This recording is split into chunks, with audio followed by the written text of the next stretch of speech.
ain't no stopping me. Got bands on bands on bands, I'ma run it up, it ain't no stopping me. I done ran up all these bands up in hand and made like 5 bands a day. I was broke, came up with a plan, now I'm the man, it ain't no stopping me. I done ran up all these bands up in hand and made like 5 bands a day. I was broke, came up with a plan, now I'm the man, it ain't no stopping me.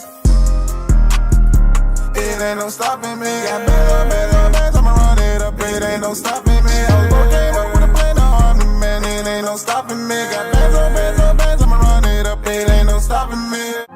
I done ran up all these bands up in hand and made like 5 bands a day. I was broke, came up with a plan, now I'm the man, it ain't no stopping me. I done ran up all these bands up in hand and made like 5 bands a day. I was broke, came up with a plan, now I'm the man, it ain't no stopping me.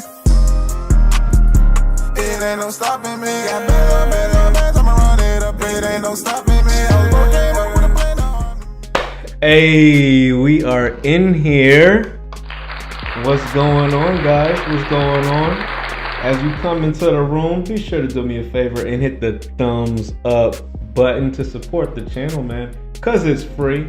It's free and it keeps me motivated to keep these things going. Listen, it takes a lot of inspiration. It takes a lot of time and sacrifice to make this thing go and making this entertaining yet inspirational, educational videos for y'all. So, do me a favor. Try to help me out on the motivational tip. I'll be sure to hit the thumbs up button so I see that my efforts are appreciated. Also, if you haven't done so already, be sure to smash the subscribe button. Smash that subscribe button so you can get more content, have more conversations just like this.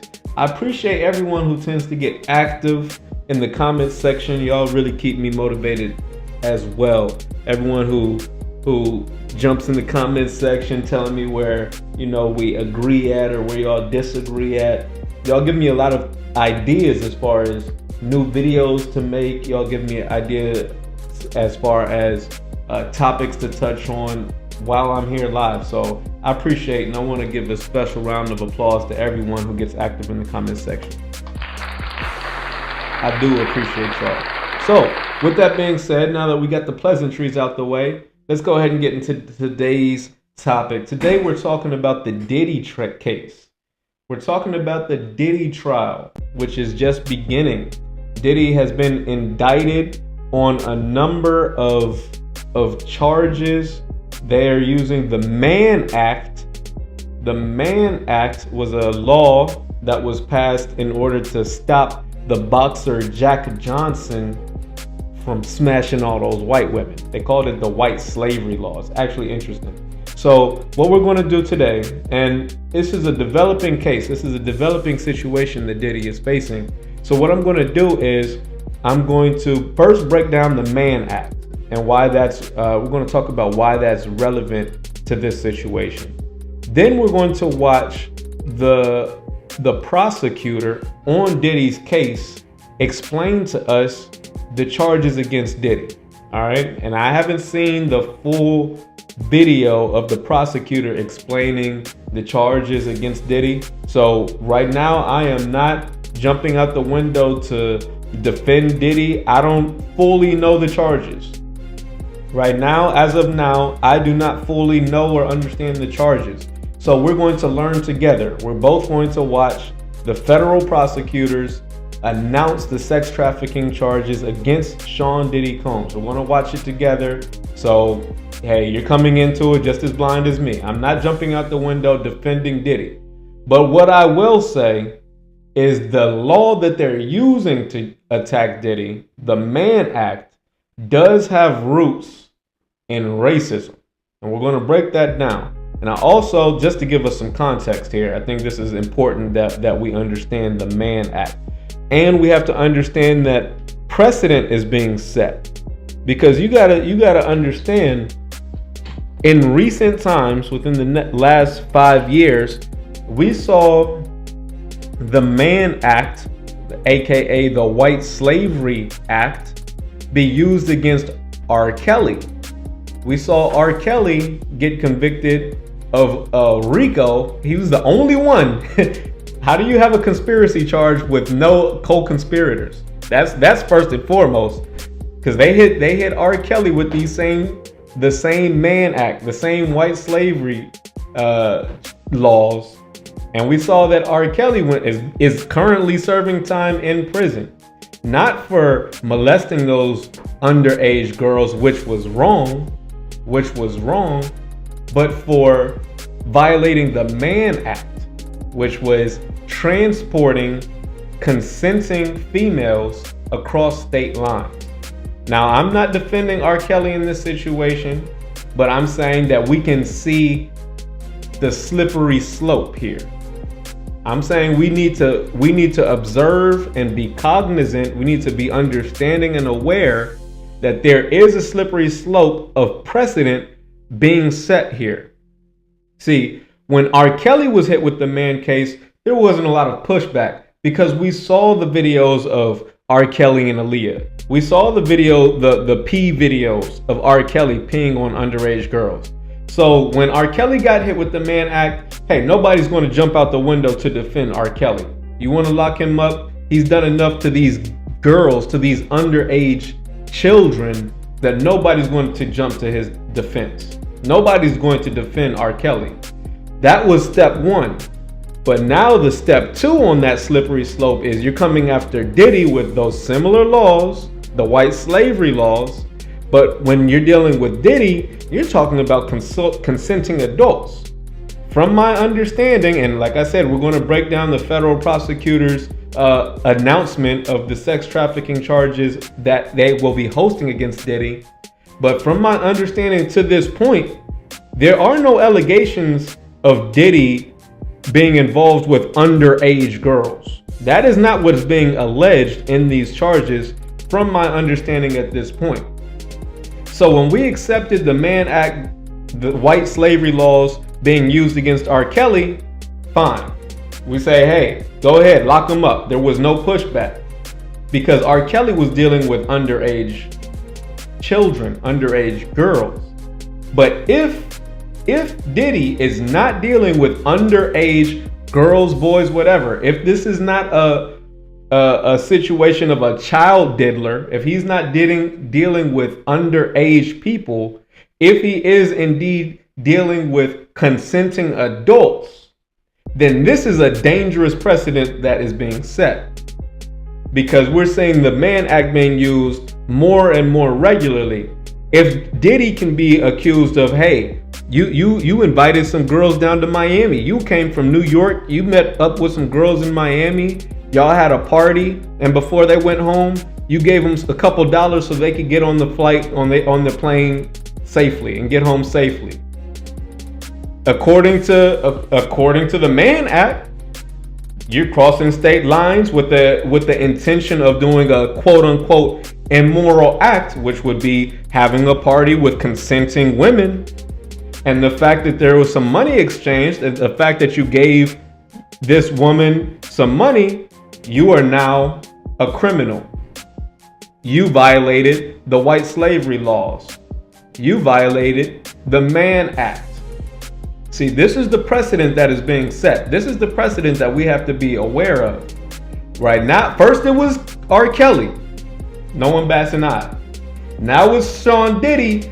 People are already celebrating. People are celebrating. Don't even know the charges yet. People are celebrating. Yeah, he deserves it. You know, they when they arrested him, they saw he had thousands of bottles of baby oil. So what is baby oil? Y'all act like they're kilos of powder. Y'all act like he was arrested with pounds of, yeah. He wasn't arrested with pounds of nothing. He was arrested with baby oil. And a lot of people jumping out the window ready to celebrate and dance on do the Diddy jig on Diddy's demise. But I'm like, I'm looking at the precedent being set. Because if this can happen to Diddy, there's a lot of artists out there. There's a lot of artists out there that have had parties across state lines. Folks who've flown from California down to Miami for the weekend to have a party and decided to break off a couple dollars for the young lady who spent the night. A lot of people have done that. So I want to hear more about these charges, and tonight we're going to get into it. Tonight we're going to check out the federal prosecutor's announcement of the charges against Sean Diddy Combs. But first, we've got to break down we've got to break down the Mann Act just to get some context to this situation. So let's first get into the article. Let's first get into this article. Now this article is coming from the History Channel. All right, I think the History Channel is fairly reputable. I think the History Channel is a fairly reputable source we can go with. So this is coming from the History Channel.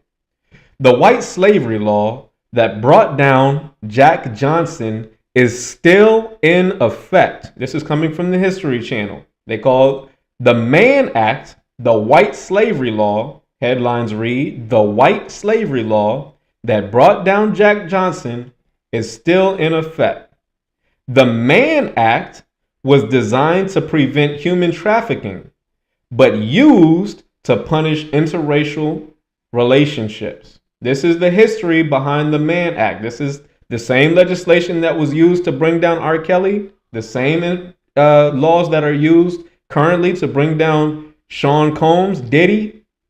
He might be on some LGBTQ stuff, but he's at least doing it with adults. So watching them try to make this stick against Diddy, I'm curious. I need more information. So this is Jack Johnson. This is the great boxing icon, Jack Johnson, who inspired the Mann Law because he was beating up those white boxers in the ring, getting out and smashing their white women afterwards. They didn't like that very much. All right, so let's get into this article. It says he was known as Galveston Giant, a boxer who fought his way towards the first world heavyweight title held by an African American, by a foundational Black American, that is. But in 1912, Jack Johnson became something else, a wanted man, accused of violating the Mann Act, the same act that's being used against R. Kelly, the same legislation that's being used against P. Diddy. Jack Johnson inspired the Mann Act, which forbade transporting a woman across state lines for immoral purposes. Now, what does that mean, immoral purposes? Who was to decide what is moral and what is immoral? See, they purposefully leave this vague terminology so that they can apply it according to their own discretion. They can apply it unfairly, unjustly, and I would dare say in a racist fashion. I would go so far as to say it was intentionally left vague so that they could use it as a racist law. Mann's relationship with white women got him in trouble with the law. Now, 72 years after his death, President Trump has pardoned Johnson after his death. This was a postpartum, yeah, right. The pardon, but hey, credit where credit is due. President Trump pardoned Johnson. Now we've got these charges coming from Joe Biden. This is a federal case being used against Diddy. So under Joe Biden's administration, the Mann Act is being used against Diddy. But under Trump's administration, Jack Johnson was postpartumly pardoned. That's interesting. I'm just saying. The pardon took place during an Oval Office ceremony during which Trump referred to Johnson as enduring what many view as racially motivated injustice. President Obama's administration had considered pardoning Johnson, but decided not to. He declined to do so due to allegations that he physically abused women. Allegations that he was sleeping with white women. All right, back in 1912. Johnson wasn't the only person affected by the Mann Act, also known as the White Slave Traffic Act of 1910. This is coming from the History Channel. The law was invoked over and over again. Why? To punish black men for their relationships with white women. So that's why I'm telling you, they left it intentionally vague, crossing state lines with the purpose of doing immoral acts. Now listen, we already have legislation that says sex trafficking. And I hope I don't get my page dinged for using just regular old English. But we already have laws that are aimed specifically towards preventing sex trafficking. Kidnapping and forcing a woman to go across state lines. I don't think anybody would argue that is that should be legal. I don't think anyone would argue that the legislature shouldn't prevent that type of behavior. Kidnapping and sex trafficking women. Of course, that's bad. But this specific legislation, the White Slave Traffic Act of 1910, is used to convict men, specifically often we see black men, who travel with consenting adults. This isn't being used because they're kidnapping or taking minors. This is because a black man, the White Slave Traffic Act of 1910, is being used against black men who travel with consenting adults, whether they be white or otherwise, for what? For immoral acts. And that vague term, immoral acts, is doing a lot of heavy lifting here. It's doing a lot of heavy lifting because I don't see them using the Mann Act to go after Hugh Hefner. I didn't see them saying, hey, Hugh Hefner got a whole Playboy mansion. All these women coming from Florida, New York, Hawaii, California, they're crossing state lines like a mug. These women coming from Atlanta, they're coming from all over the country, all over the globe. We've got women traveling from Russia, Belarus, China, Korea. We've got women traveling from all over the world to go to the Hefner mansion, right? But they don't say, oh, well, those women cross state lines for immoral acts because they want to strip naked and be paraded in a magazine. They didn't use the Mann Act against Hugh Hefner. I'm just saying. I'm seeing a pattern here. I saw the precedent being set against R. Kelly. No, but there wasn't a lot of pushback. We let that go because he was dealing with minors. But here, what they're trying to do to Diddy, if Diddy was involved, if you're a grown man and Diddy says, hey man, I'll give you $1 million if you come in over here and you bite this pillow. Listen, if you're a grown man and you take that $1 million deal, that should not be illegal. That should not be illegal. You decided, you're a grown man. You're not a child. You decided that the $1 million was worth giving up your whole. That was your decision to make. The government doesn't need to be putting anybody in a cage because you made a decision, a financial decision, and sold your soul. That was what you chose to do. Listen, somebody says, hey Lou, hey Fry Time, you wanna blow your channel up? Come check out this party. You want to blow your channel up? We'll get you in the network. We'll get you some interviews. We're going to hook you up. We're going to get you $1 million deal, man. All you got to do is come over here and bite this pillow right quick. I'm going to give them knees to sit on. I'm going to say no. No, it's not that hard. You're an adult. You can say no. But if you willingly, as an adult, consent to that act, that was your prerogative. That was your choice to make. That was your choice to make, and you decided to sell your soul. Don't come back years later trying to put somebody in the cage because you decided to sell your soul. You decided to bend over. That was on you. That was on you. And while we're on the topic, prostitution as a whole should be legal. If prostitution is being involved with two adults, think about how many boyfriend-girlfriend relationships people have. How many one-night stands people have. People have all types of sexual relationships. The right to assembly is enshrined in the Constitution. We have the right to assemble. We have the right to make decisions according to what we want to do. If I choose to go over there and pay some young lady to do something strange for a little bit of piece of change, that's between me and that girl. That doesn't have anything to do with the U.S. government. That doesn't have nothing to do with the U.S. government. So we got to be careful. We got to be careful with the things that and people, especially black people over here celebrating Diddy, the demise of Diddy. We got 50 Cent over here talking about he wants to make a whole documentary talking about Diddy do it. People making jokes about, oh, no Diddy We're not going to say pause no more. We're going to say no Diddy. We got a whole culture of people turning their back on Diddy as if he didn't make Biggie big. As if he didn't give us Notorious B.I.G.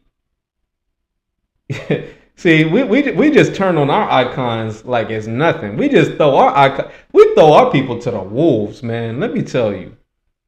We throw our people to the wolves. If some man out there decided that he wanted to go to a Diddy party and he wanted to make a quick 500,000 in one night, that's between him and Diddy.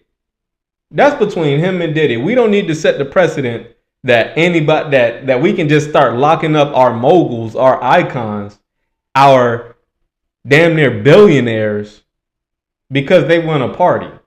As long as they're not dealing with any children, look, if you talking about R. Kelly, I let that go. I'm not jumping out the window trying to defend R. Kelly. And I'm not even a big fan of the LGBTQ folks. Listen, that's not my thing, but if that's yours, live and let live. Why does the government feel the need to put people in prison because they decided to sell their cheeks? They decided to sell their cheeks. That's crazy. Let's finish out this article before we get into the video of the actual charges. So the White Slavery Traffic Act of 1910 was invoked over and over again to punish black men for their relationships with white women, affairs that challenged the racial status quo. Rooted in fears of women's growing mobility and racist characterizations of sexual appetites of non-white men,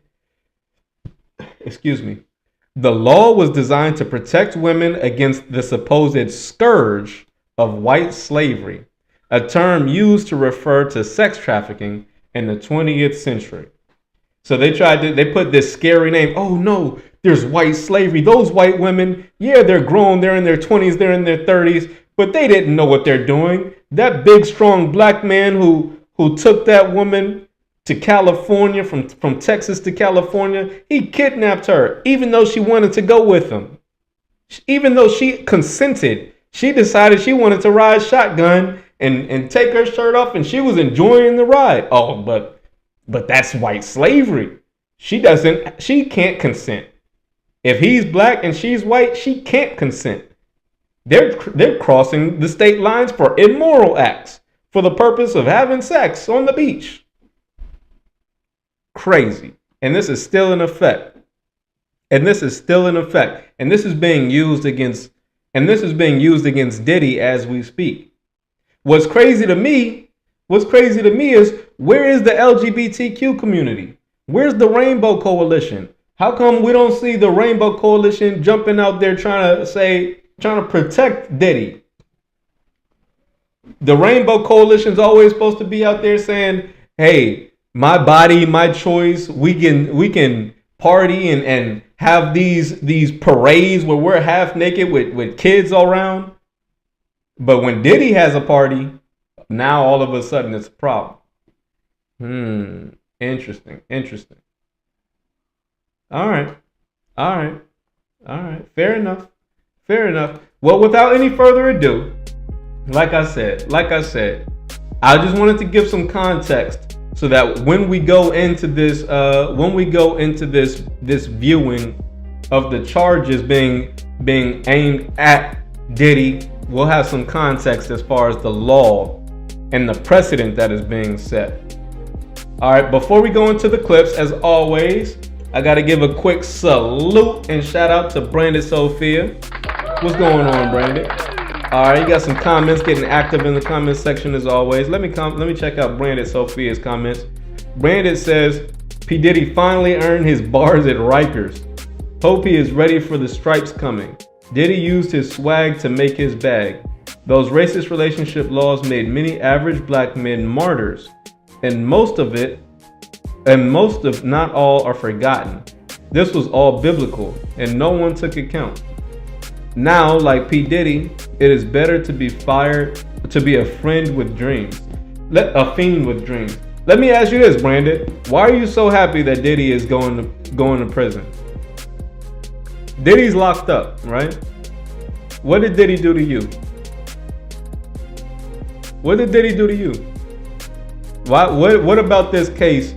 Like R. Kelly, I can understand people excited, people happy that R. Kelly got prison time, because listen, R. Kelly, before he got locked up, he was on tape messing with minors. He was singing about Aaliyah. We know Aaliyah was a minor. R. Kelly getting locked up, I can see why people would say, yeah, he deserved it. But what has Diddy done that's so bad that you think, and we're going to get into the charges, so we're going to get more information. So maybe you don't have the information, I don't have the information, but I want to ask you, what at this point has Diddy done, in your opinion, that's so bad that you're ready to rejoice? You're in the comments saying he finally earned his bars. What is so bad? Let's check it out. Brandon says he didn't help Craig Mack and let him die at the feet of a white man in some church in North Carolina. He let somebody die? Is that illegal? Did he shoot Craig Mack? If someone comes in and shoots Craig Mack, what do you want Diddy to do about that? Is that immoral? He destroyed many young black men like drug dealers. How? How did he destroy black men like drug dealers? How? He didn't sell anyone drugs. And drug dealers, if you choose to buy drugs, that's on you. But yeah, just think about the comments that you're making, Brandon. And I'm glad that you're saying this, because this is a common narrative. A lot of people out there are excited, are jumping, happy that Diddy is getting arrested. But when you really sit back and think, what is it that you know about Diddy that's so bad that you think he deserves to be locked up? Now, what he did against Cassie, putting his hands on Cassie, I saw those clips and I've played that here on this channel before. If he was getting arrested for assault or battery, then 100% I would be behind those prosecution, those charges. But hearing the Mann Act is being involved, after I just explained to you the racist origin of the Mann Act, and hearing that he wasn't involved with any kids, he was involved with adults. What is it that he's done that's so bad? He had a freaky party. All right, did the people choose to go to the party, or were they kidnapped? They were not kidnapped, so they chose to go to the party. They chose to do some freaky stuff. Why are we putting Diddy in prison? There's got to be more to this, and there's got to be more to this. He made Shine become Orthodox Jew and not a Hebrew Israelite, and left him at the feet of white men. Diddy is not responsible for Shine's decisions. If Shine decided to be an Orthodox Jew, that was Shine's decision. Shine could have become a Hebrew Israelite. Shine could have easily decided to become a Hebrew Israelite. Mace decided to become a Christian pastor. Diddy didn't stop Mace from doing anything. I mean, let's just be real. These are adults. At what point do we start to hold adults accountable for their own decisions? At what point do we stop blaming somebody else for other adults' decisions? And I'm glad I'm not going hard on you. I'm using you to drive this point home, because I'm sure a lot of other people are going to watch this and they'll come into the video thinking the same way you're thinking. Like, yeah, he deserves it. Yeah, it's about time. He's no Diddy. Yeah, it's a joke. It's funny. Until you sit back and really realize what's happening right now, precedent is being set. Right now, precedent is being set. If the precedent is any artist, any hip hop artist who likes to party can get arrested on federal charges because girls choose to go out of state. This is what artists do. They go on tours. By definition, artists are touring the country. They're going to different cities. There are groupies that travel following these artists to different cities. There are groupies who work with the airlines, who are literally flight attendants who can fly for free. And they follow these artists to different cities and wait outside their hotels. The precedent that's being set here is dangerous.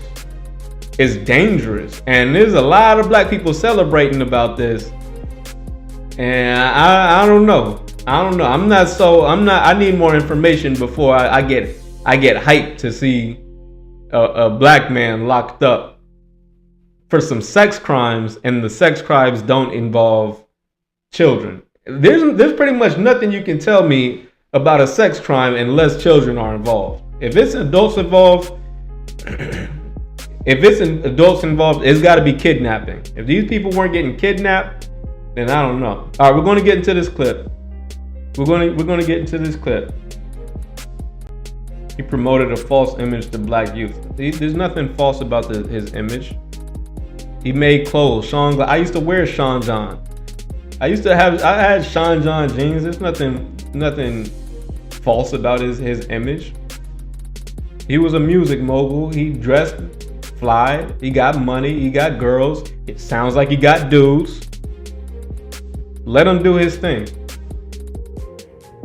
Let him do his thing. That's no reason to put the man in prison. And if that's the standard, so you'd be fine with locking up every artist. Every hip hop artist, as far as you go, as far as Brandon's concerned, any hip hop artist should be locked up. Because they promote an image that you don't like. You're reaching, Brandon. I don't read what you're saying. Does what you're saying sound like it should be? It's enough to put somebody behind bars? Maybe you've never been locked up. Maybe you've never been arrested. Maybe you never had to ask a cop for permission to pee. Huh? Yeah, okay. Yeah, I don't know. People are. I remember when I was in law school and I had already been locked up before I went to law school. So I remember when I was interacting with law students, people excited. Oh yeah, I'm going to be a prosecutor when I get out of here. And I'm like, yo, have you ever been locked up? You ever been arrested for anything? Nah, I've never been. Okay, so you're ready to put someone else in jail. You're ready to put someone else in handcuffs, put someone else in a cage, but you never lived through that. You never been put behind in a cage.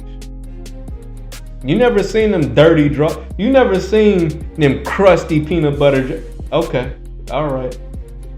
You ready to do it to somebody else, but you never. I don't know. I'm not so quick to throw people in cages. I'm not so quick to okay that. I got a high bar for that for putting somebody in a cage. If it's not a violent crime involved, I don't know. If violence or theft isn't involved, then I don't know about throwing people in cages for having gay parties, for having sex orgies. We're going to start putting in prison for having orgies. I don't know about that. All right, without any further ado, let's get into this clip. We're going to check out the video of the prosecutors bringing the charges against Diddy. Maybe this can shine some light on the subject. Let's watch this. And I'm Cindy Hsu. Sean Diddy Combs has been charged in federal court in New York City, and an indictment into the charges music mogul's facing was just unsealed in Lower Manhattan. The indictment alleges that between 2008 and now, Combs abused, threatened, and coerced his victims. It even alleges he led a racketeering conspiracy that engaged in sex trafficking, forced labor, kidnapping, arson, bribery, and obstruction of justice, among other crimes. Damian Williams, U.S. Attorney for the Southern District of New York, is speaking right now. And let's head to the federal courthouse in Lower Manhattan and hear more about the charges in this case. Arson, bribery, and the obstruction of justice. Let me say a little bit more about the charges. The indictment alleges that Combs abused and exploited women and other people for years, and in a variety of ways. As alleged, Combs used force, threats of force, and coercion to cause victims to engage in extended sexual performances with male commercial sex workers, some of whom he transported or caused to be transported over state lines. Combs allegedly planned and controlled the sex performances, which he called freak-offs, and he often electronically recorded them. The freak-offs sometimes lasted days at a time, involved multiple commercial sex workers, and often involved a variety of narcotics, such as ketamine, ecstasy, and GHB, which Combs distributed to the victims to keep them obedient and compliant. As alleged, when Combs didn't get his way, he was violent, and he subjected victims. Now, hold on. So far, what have we heard? They're saying that he had male sex workers, and they had these freak offs, and he gave people drugs, ketamine and other drugs, in order to keep them compliant. First of all right, if he was a drug dealer, they are consenting to taking the drugs. Why are these people showing up to an orgy, to a freak off, if they don't want to be involved in the freak off? See, this is why that vague Mann Act, that vague white slavery law of 1910, transporting across state lines for immoral purposes. Who's to decide if I go to a party and Diddy is giving out free drugs and I'm like, hey, let's party. Yeah, let me take some of that. I'll take a shot. Yeah. I'll take. Let me sniff something. At what point do I have responsibility and accountability for my participation, instead of putting this man in prison for showing up, for hosting a party that I wanted to go to? These people let's be real here. Let's be real. These folks weren't being kidnapped to go to Diddy's party. If these folks did not want to go to Diddy's party, they did not have to go. Diddy wasn't driving to these folks' houses, getting the trunk and bringing them to the party. These people decide, hey, Diddy, multi-millionaire, mogul, artist, Sean Diddy Combs is having a party, and I can go and network and I can meet the people in the industry. Yeah, I want to go. People are going willingly. And then that pain of regret 10 years later, when your career is not popping like it should have been, like you felt it should have been, now you're ready to put this black man in prison. And we got folks celebrating it. We got folks like Brandon Sophia changing his answer every 2 minutes. I asked you, what did Sean Diddy do that was so bad that you think he should go to prison? You said he had a bad image. You said he made Shine become an Orthodox Jew instead of a Hebrew Israelite. You said he lied to black men and women.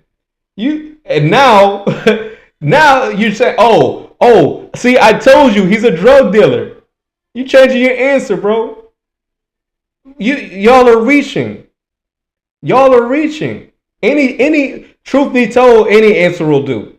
Any excuse will do. Y'all will put this man in prison. Y'all will turn your back on this man for any reason. They didn't. Y'all, now come on now. Y'all know these folks decided willingly to go to these parties. He wasn't. What really caught him up, let's be real, what really caught him up was he was probably secretly recording some of these folks.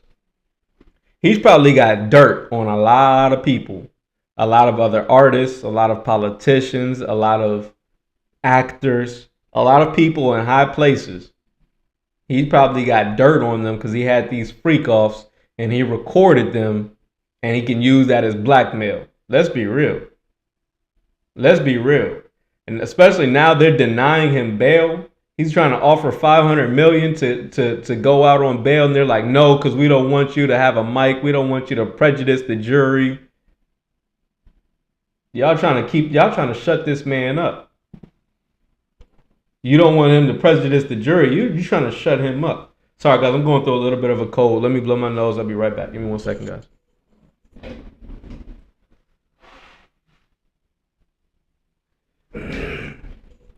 Excuse me. But yeah, folks, the prosecutor's trying to shut him up. Let's be real. He's got some dirt on some folks, and they were like, hey, we got to take this man down, and we got to silence him.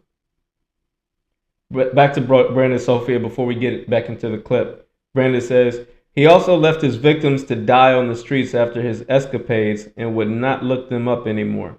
Just like drug dealers done their abusers and left them to their own families to deal with.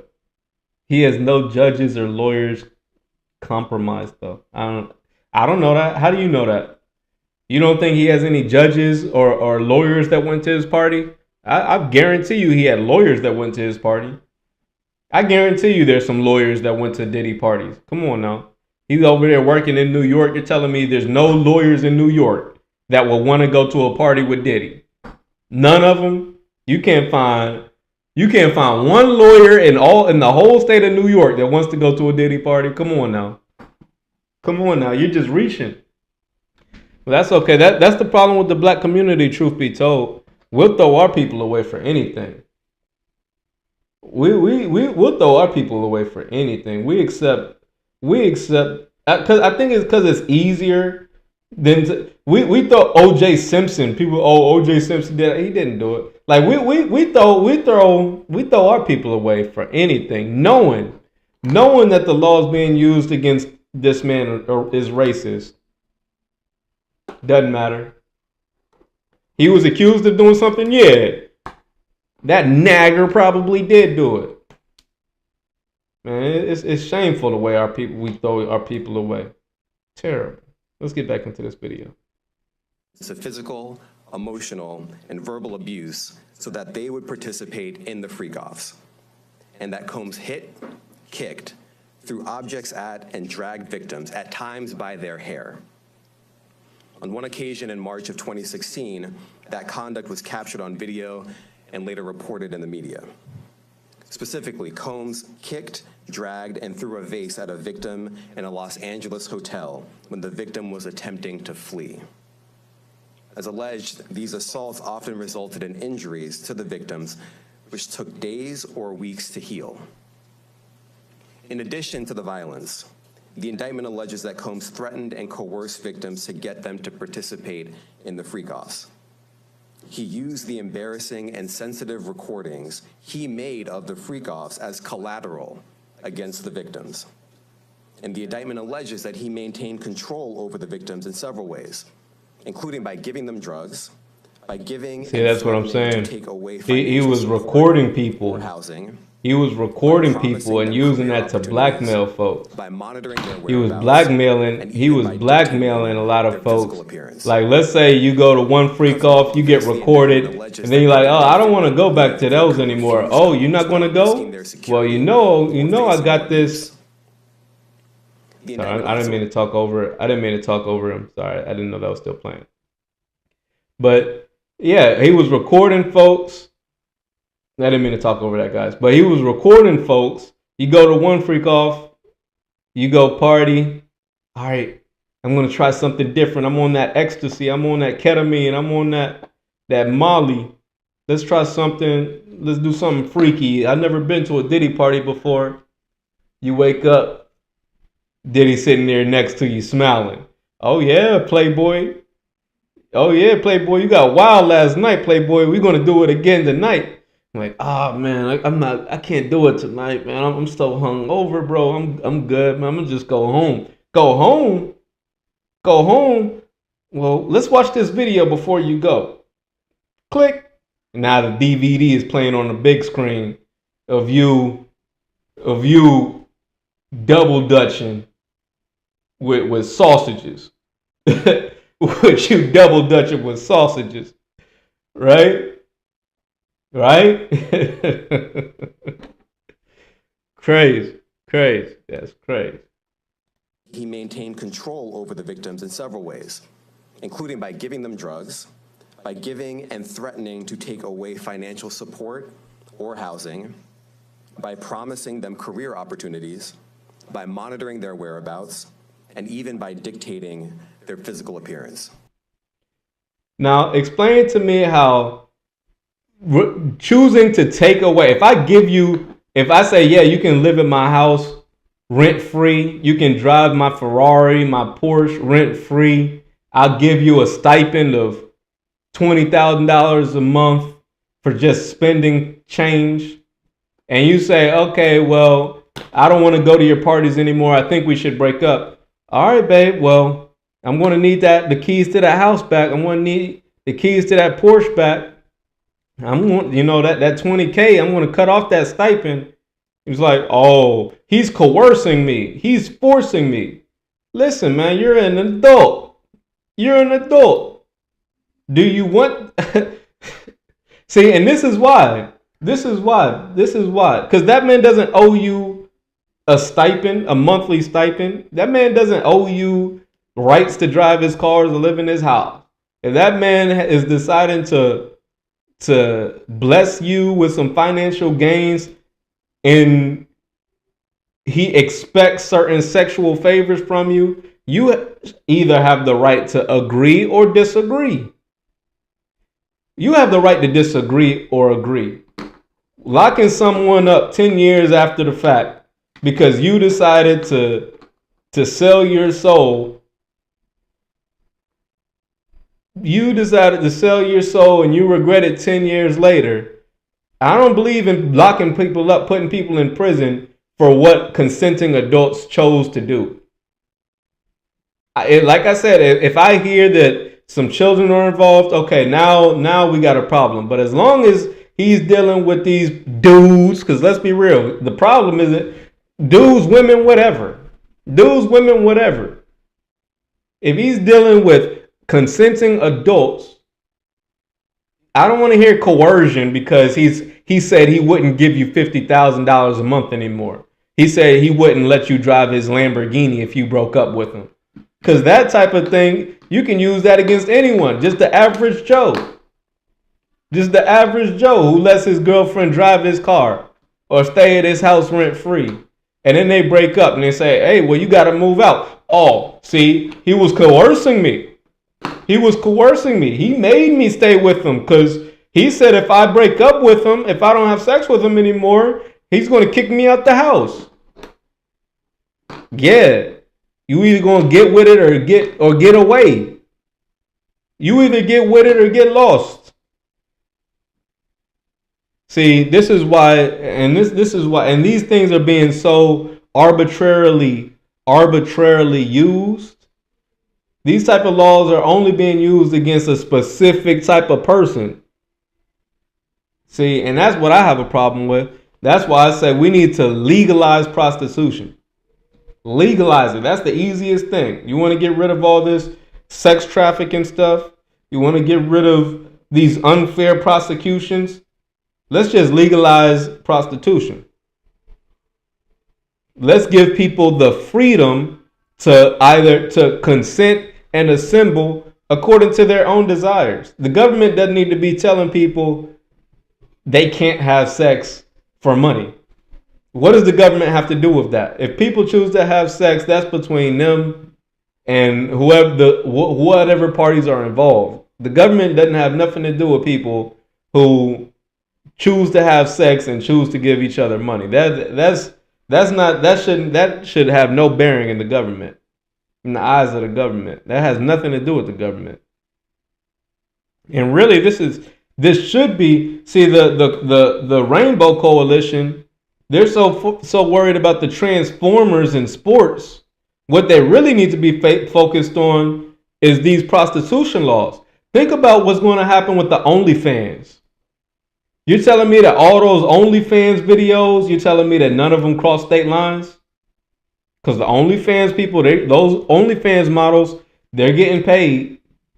They're making money from the videos that they're making porn videos. So if I'm an OnlyFans model in California and you're an OnlyFans model in Texas, and you come to my house in California to shoot a video with me, and we upload that to the internet to make money on OnlyFans, now I'm profiting. You've crossed state lines for the purpose of immoral purposes. Do you see how this precedent, do you see how that slippery slope can go? They need to legalize this stuff because this can get dangerous. And you see, it only works one way. They're not locking up Hulk Hogan and these rock stars, AC/DC, for having groupies cross state lines. You telling me none of these rock bands don't get groupies? Come on now. Because of all of this, the indictment alleges that the victims did not believe they could refuse Combs without risking their security or facing more abuse. The indictment also alleges other acts of violence undertaken by Combs and others, including violence against witnesses to his abuse, kidnapping, and arson. The indictment alleges that on more than one occasion, Combs carried or brandished firearms to intimidate and threaten victims and witnesses. Now, Combs did not do this all on his own. As I mentioned, Combs has been charged with RICO conspiracy. He used his business and employees of that business and other close associates to get his way. Those individuals allegedly included high-ranking supervisors in the business, personal assistants, security staff, and household staff. The indictment alleges that those individuals facilitated the freak-offs.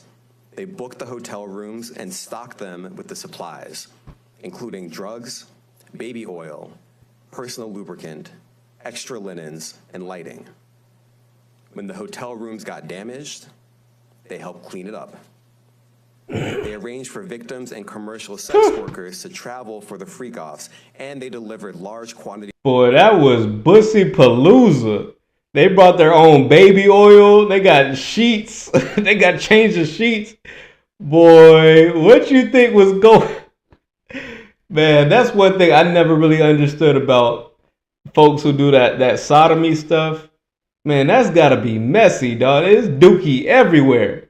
It's dookie everywhere. They got tons of lubricant. They got new sheets. They got laxatives to clean out the system. Oh man, you know they was having a bussy fest.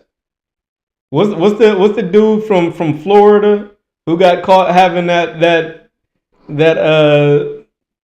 gay orgy? The black politician who got caught having that orgy out there in Florida. You know he's been to a Diddy party or two. Oh man, that's wild. That's wild, dude. Hold on, let me go back a few seconds on that. They caught him with what now? He had new sheets. What? Personal lubricant, extra linens, and lighting. When the hotel rooms got damaged, they helped clean it up. They arranged for victims and commercial sex workers to travel for the freak-offs, and they delivered large quantities of cash to Combs to pay for the commercial sex workers. The indictment also alleges that they helped Combs cover up his crimes. During the March 2016 incident at the LA hotel that I mentioned earlier, a member of the hotel security staff intervened, and Combs attempted to bribe the staff member with a stack of cash to make sure that what happened was kept quiet. And as the indictment alleges, in late 2023, after public allegations were made about Combs' crimes, he and others pressured witnesses and victims to stay silent, including by making phone calls to witnesses and victims and giving them a false narrative of what they had experienced. And as alleged, Combs used others to help conceal his abuse by monitoring and preventing victims from leaving a location in order to hide their injuries, or by locating and contacting a victim who had attempted to flee. As part of this investigation, in March of this year, special agents from HSI executed search warrants at Combs' residences in Miami and Los Angeles. They also executed a warrant for Combs' electronic devices. During those searches, agents seized evidence of the crimes charged in this indictment. They seized firearms and ammunition, including 3 defaced AR-15s and a large capacity drum magazine. They also seized evidence of the freak-offs, electronic devices that contain images and videos of the freak-offs with multiple victims. And they seized cases and cases of the kinds of personal lubricant and baby oil that Combs' staff allegedly used to stock hotel rooms for the freak-offs, more than 1,000 bottles altogether. Here are some of the items that we recovered during the searches.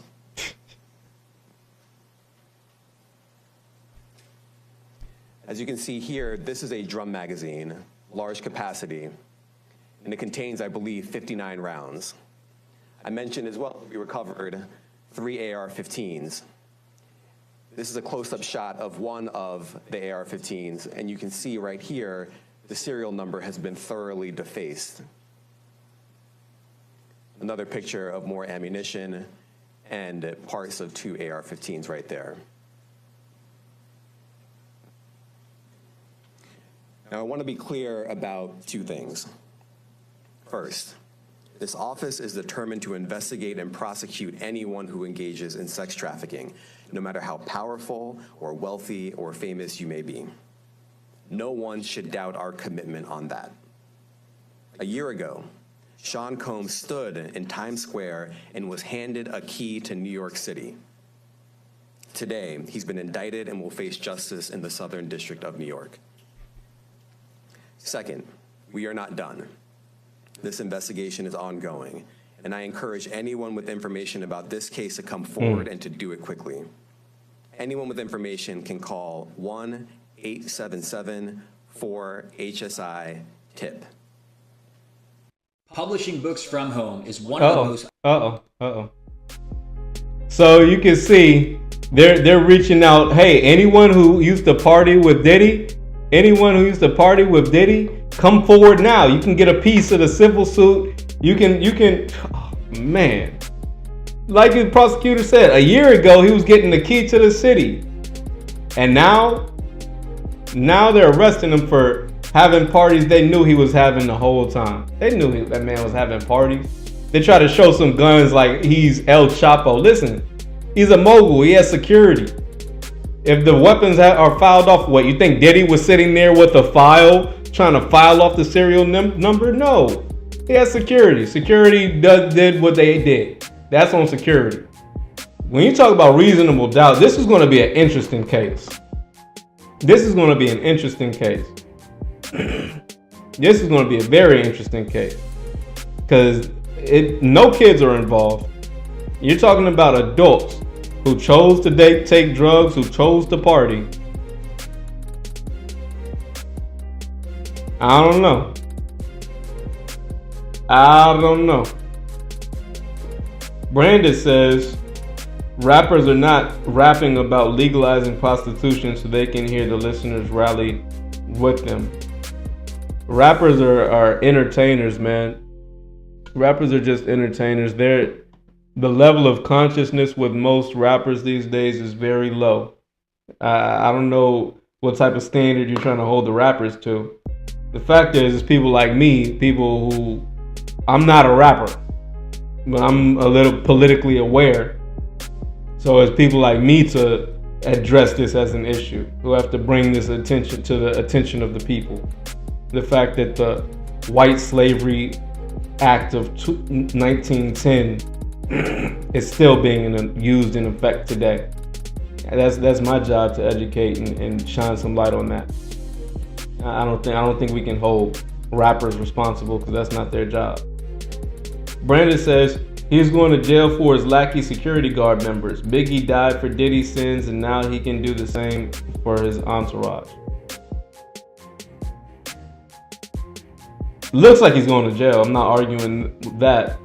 It looks like they got a case against him. I think it's going to be an interesting case. I'd like to see it. He said he's going to go to trial, so I'd like to see how this trial turns out.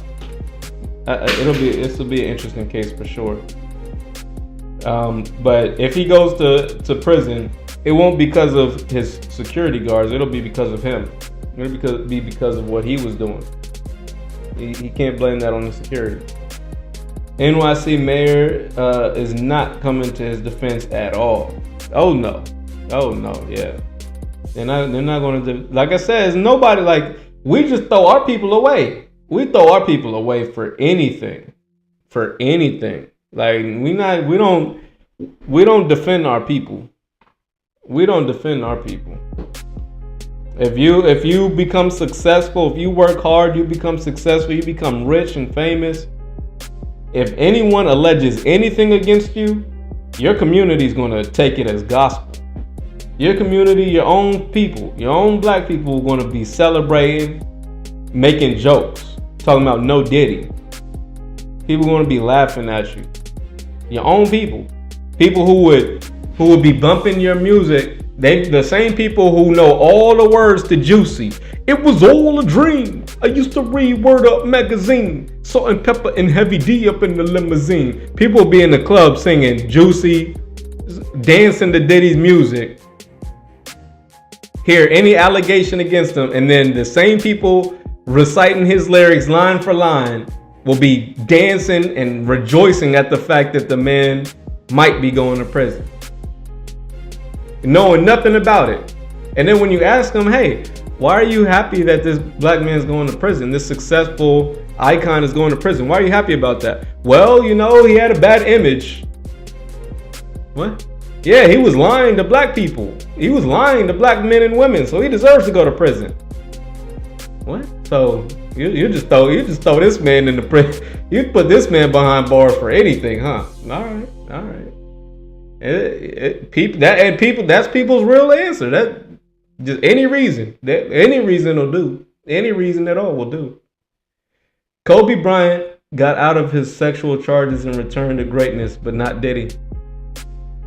Yeah, that woman had multiple stains on her, in her panties. Like, that woman was not a good witness. That witness, yeah, those charges were bogus. That was just a woman trying to get a come up off Kobe.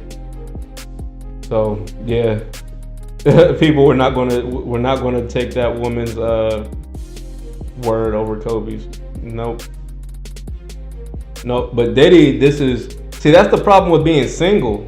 See, Kobe, one thing about it, he had those allegations from that maid, that Hispanic maid, but that was one allegation, and he was married, so he had a support structure. He had the family image. You can hide behind his family. Look, I'm married, I've got kids, I've got a family. I just had one night of indiscretion with a maid, right? You can hide behind the family.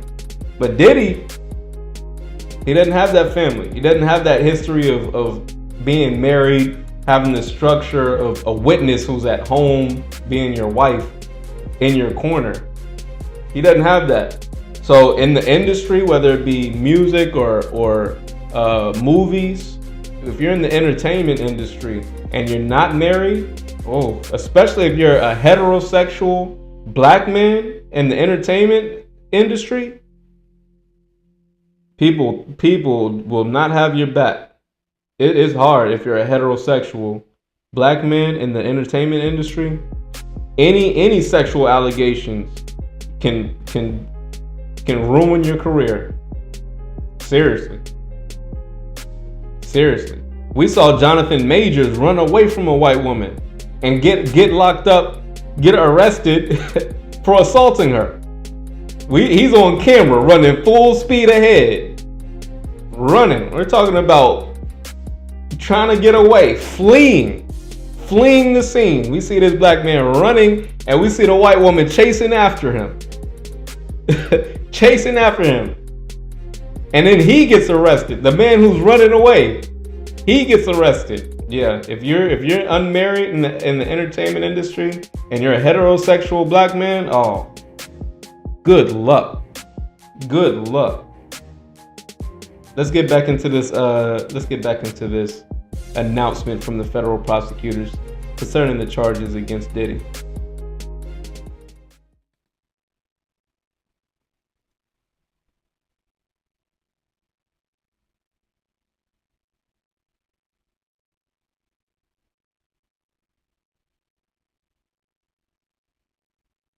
Sorry about that. Hold on, I got it on mute. Hold on. Tip.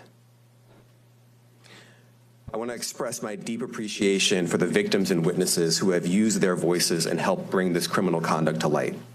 We would not be here without them. I also want to thank the dedicated case agents on the HSI Trafficking in Person Squad in New York.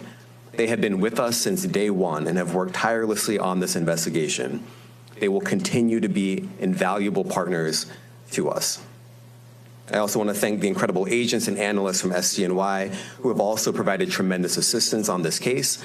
I'm deeply grateful for their continued work. And finally, I want to thank the outstanding career prosecutors from SDNY who are handling this case.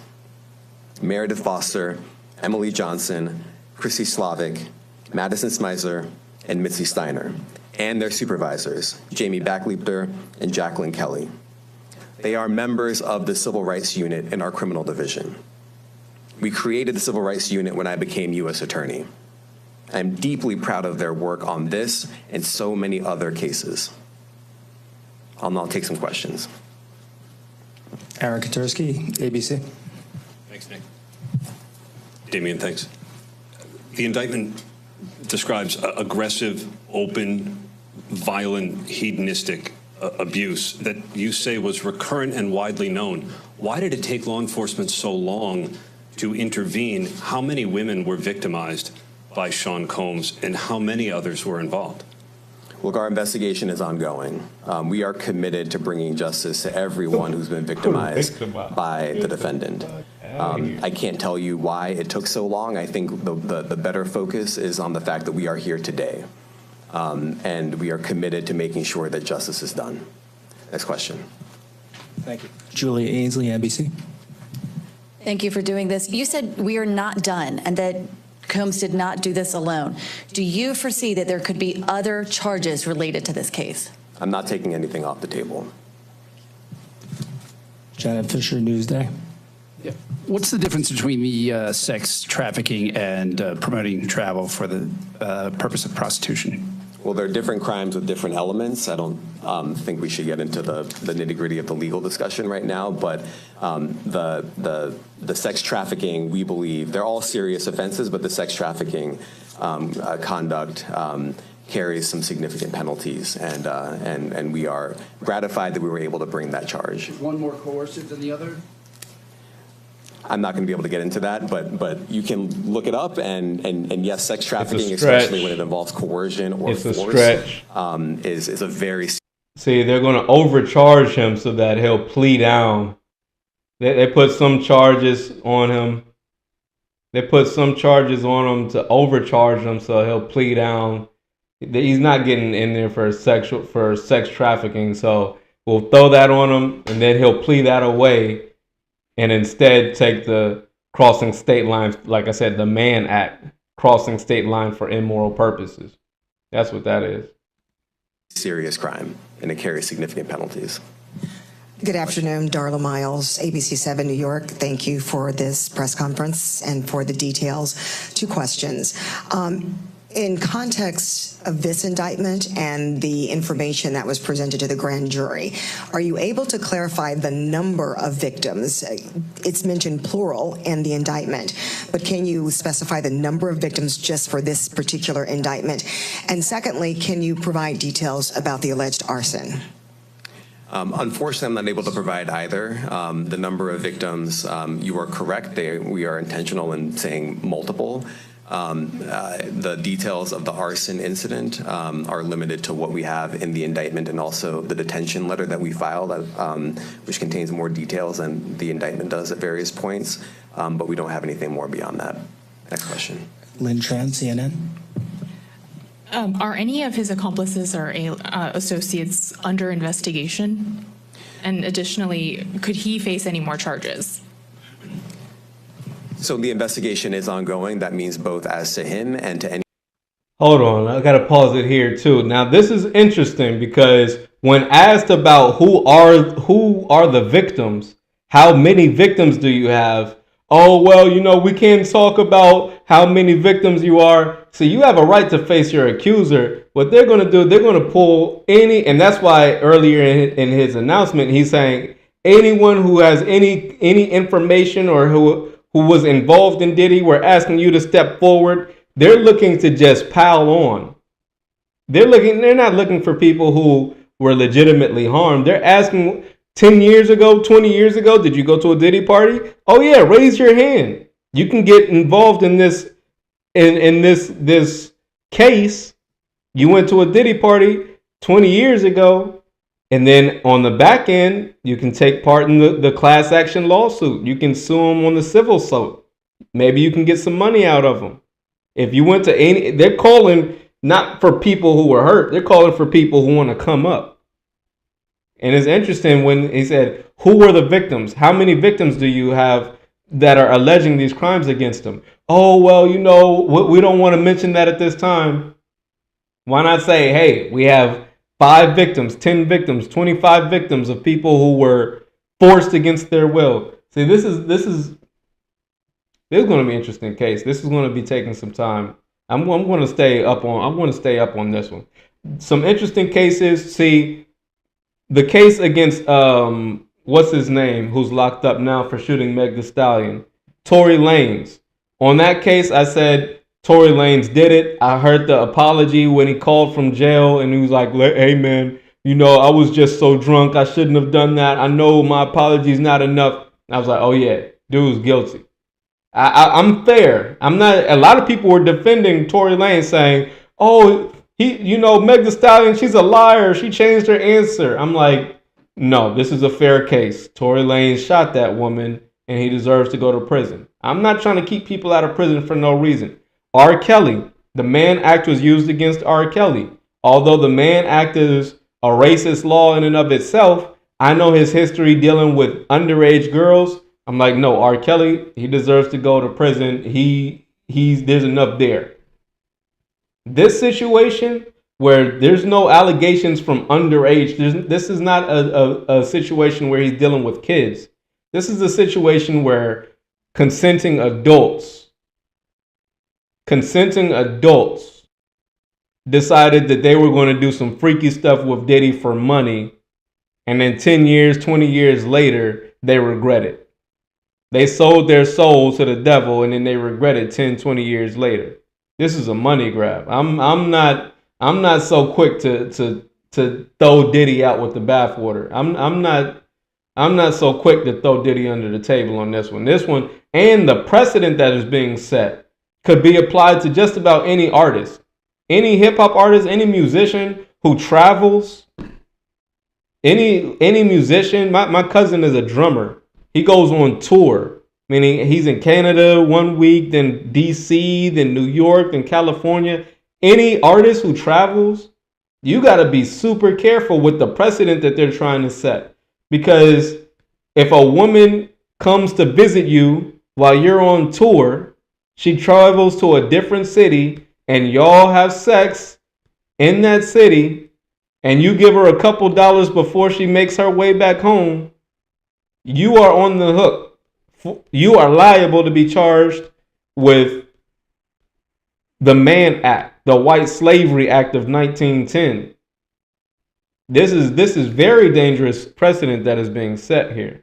And the fact that he can't even say a number of victims, if you can even call them victims, these are people who decided to go party with Diddy and regretted it. I'm hesitant to even call them victims. Under investigation? And additionally, could he face any more charges? So the investigation is ongoing. That means both as to him and to anyone else who we believe committed the crime with him. Next question. Juliet Papa. Hi, good morning from 1010 Wins. Any indication that some of the women or victims here were imprisoned in his residences, and did he have locations where he kept them, and they were not allowed to leave?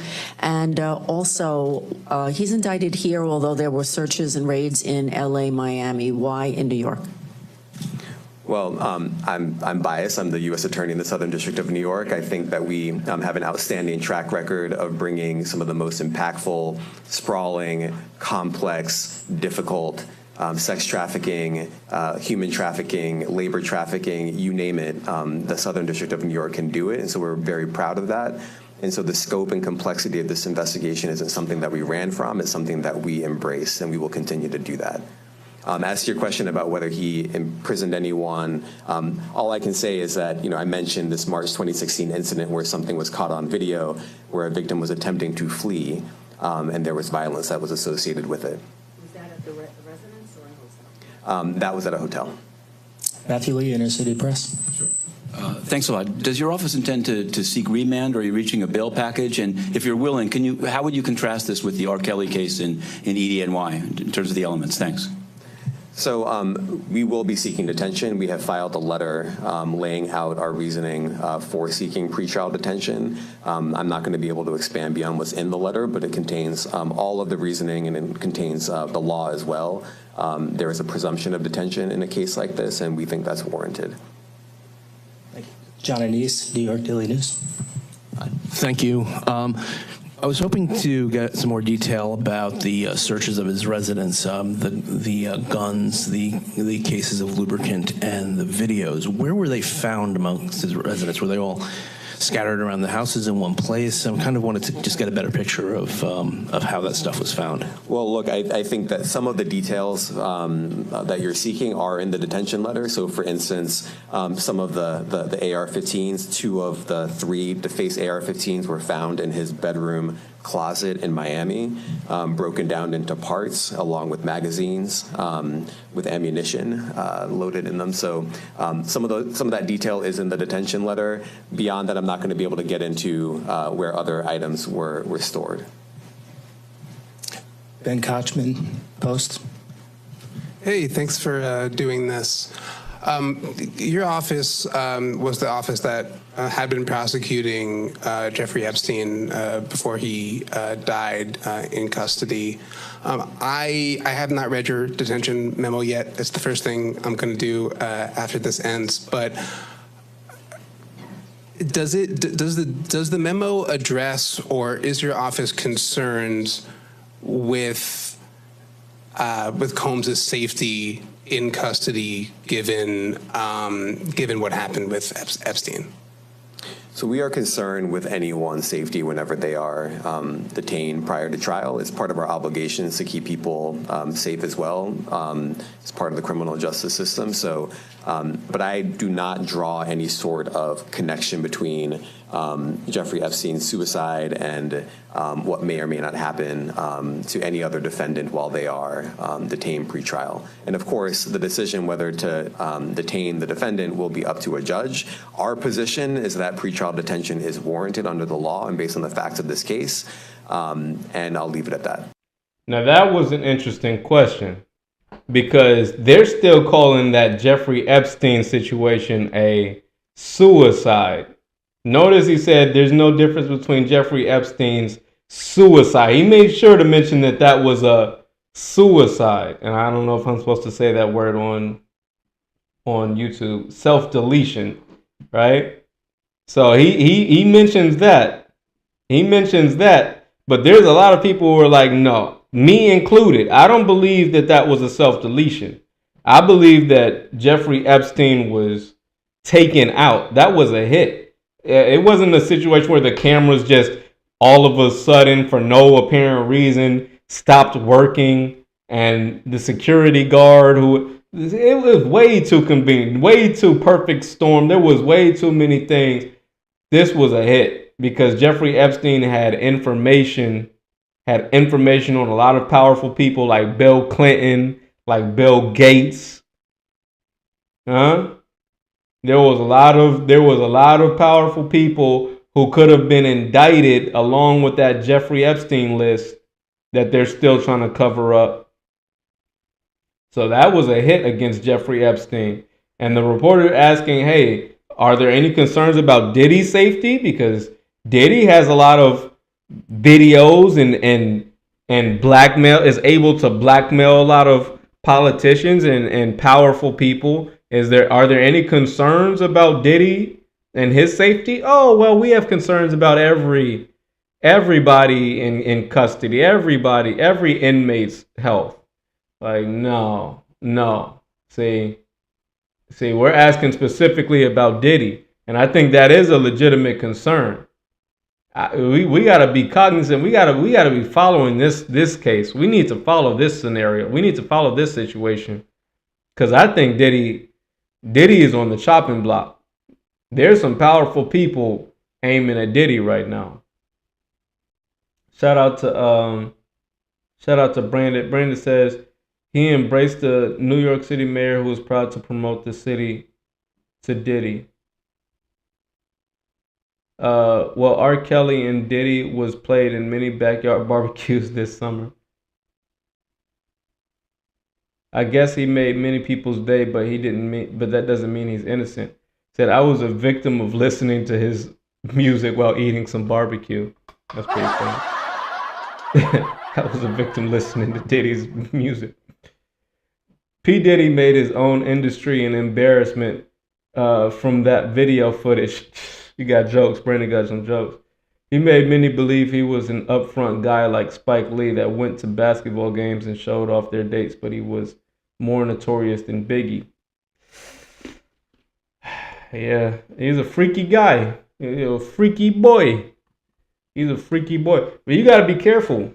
If you're unmarried and you're rich and you're a black man, oh man, good luck. God bless the black man. We are target number one. Target number one. You're rich and you're a black man and you're not married? Oh no. Oh no. You better believe they're coming for you. Are some of the prosecutors on this case some of the same prosecutors that had been handling that or that worked on the Maxwell case? So I'm not going to get into the staffing. I will say that this team, this group of AUSAs, this incredible group has been working on this case around the clock, and they've had their hands full. Next question. Gus Rosendale, NBC News. Good morning, sir. Combs' attorney said that his client has been cooperative with investigators. He said that this morning. I was wondering if you would have a reaction to that. Let me just say this. I think that generally with increasing frequency, the word cooperative or cooperating has taken on tremendous elasticity, and it no longer really bears any relation to what the word means when we use it in a very specific context. So responding to lawful process and the like does not qualify as cooperation when we use that term here. Mike Sisak, AP. Thanks.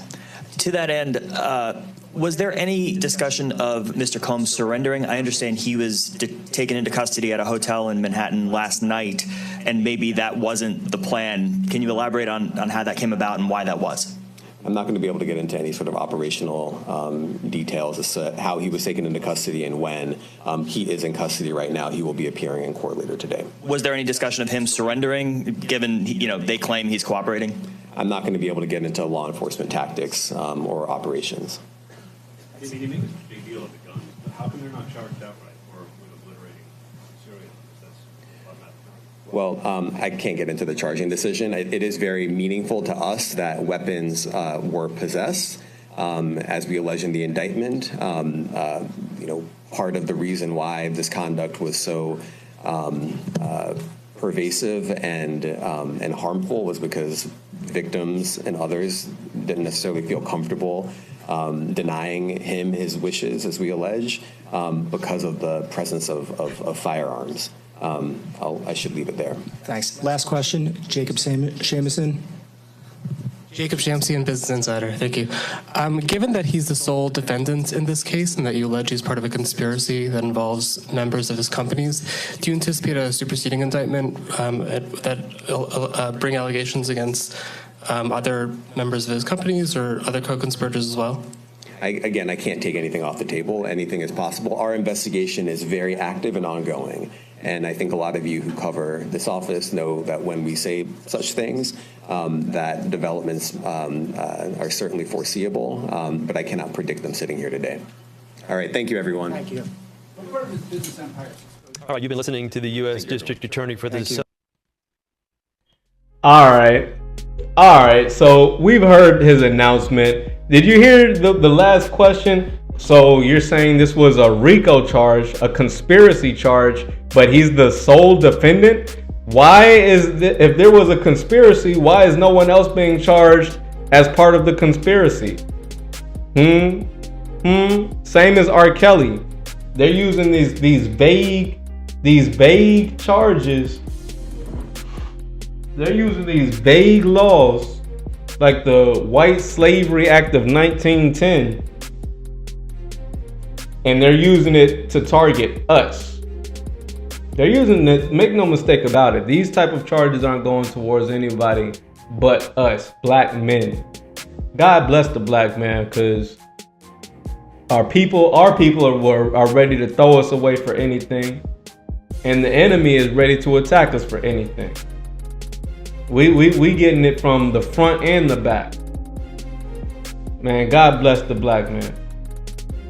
And I hope Diddy gets exactly what he deserves. I hope he gets justice. Whether that be time or not. I hope justice is served.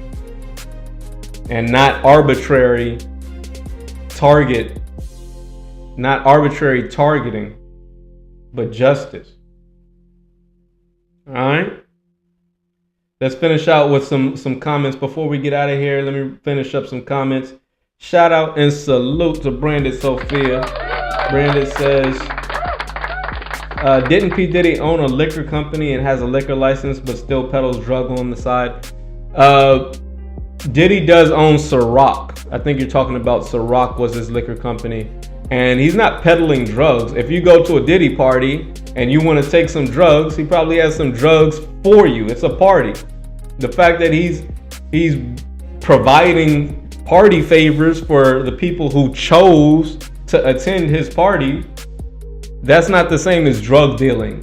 That's not him trying to make money by giving these people drugs. That's, hey, this is a big party. If you're a cokehead, that's the coke room. If you're a weed head, there's the weed room. If you're a liquor base, we got a pool full of Ciroc. It's a party. He's a multimillionaire, mogul, bachelor, having parties. Just imagine what you would have if you were a rock star and you're having parties with celebrities all over your house, having freak-offs, orgies. You know that some people want to do coke, so you're going to have a room full of coke. You're going to have a room full of weed. People have different vices. And you're going to, if this is a party, you're going to feed their vices. You're going to give them, provide for them a good time, things that they find enjoyable. But they chose to be there. All right? So that's not the same as peddling drugs on the side. That's him providing a good time to the people who chose to attend this party. Brandon Sophia says, racketeering charges seem appropriate too. Racketeering with who? With who? He's the sole defendant. They got him on RICO charges, but he's the only one being charged. If you play around with the white man's dime, be prepared to do the time. All these sloganeers, listen, that's our people though. Shout out to Brandon Sophia. That's our people. That's the mentality of a lot of our people. We'll celebrate, we'll make any excuse to put one of our own in prison. That's how low the bar is. I heard some wise black men say something like that. All right. Well, shout out to you and the wise black man that you heard say that. I just hope, I guess the moral of the story, my hope in this whole situation, I wish, I pray that we'll start to appreciate and appreciate our own people. We as black folks need to be less quick. We need to be slower to throw our people away, because we throw our people away for nothing, man. The way I see people celebrating and posting in Instagram and posting on social media, literally celebrating, cheers to see this man get locked up and denied bail without even really understanding the charges.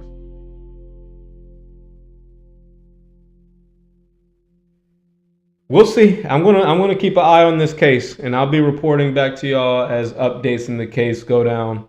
And I'm going to be changing the format of the video of this channel a little bit. Right now, I keep the lives every weekly lives. I keep the lives. I'm going to keep that, but I'm going to have more informal videos. Just informal videos. I'm going to start having more informal videos. Get back to some short. So I'm going to be changing up the channel a little bit. So y'all stay tuned. Y'all stay tuned. I've got some ideas, some ways that I want to be changing up the YouTube channel. So y'all stay tuned. If you made it this far in the video, be sure to hit the thumbs up button to support the channel, guys. We're still building over here. We're still building. We've been in business for, this is our first year of Fried Time LLC. But Fried Time Media has been up for a couple years. We're still building the channel. We're trying to grow. So support us by hitting the thumbs up button, because it's free. And if you haven't done so already, be sure to smash the subscribe button for more content just like this, dropping conversations and a perspective on a wide range of topics you definitely haven't heard anywhere else. You definitely haven't heard anywhere else. So be sure to subscribe and come on back for more. With that being said, I'll catch y'all on the next one. Hey. These bands up in hand that had made like 5 bands a day. I was broke, came up with a plan, now I'm the man that ain't no stopping me. I done ran up all these bands over hand and made like 5 bands a day. I was broke, came up with a plan, now I'm the man, it ain't no stopping me. It ain't no stopping me. Got bands, I'ma run it up, it ain't no stopping me. I was broke, came up with a plan, now I'm the man, it ain't no stopping me. Got bands, I'ma run it up, it ain't no stopping me. I done ran up all these bands up in hand and made like 5 bands a day. I was broke, came up with a plan, now I'm the man, it ain't no stopping me. I done ran up all these bands up in hand and made like 5 bands a day. I was broke, came up with a plan, now I'm the man, it ain't no stopping me.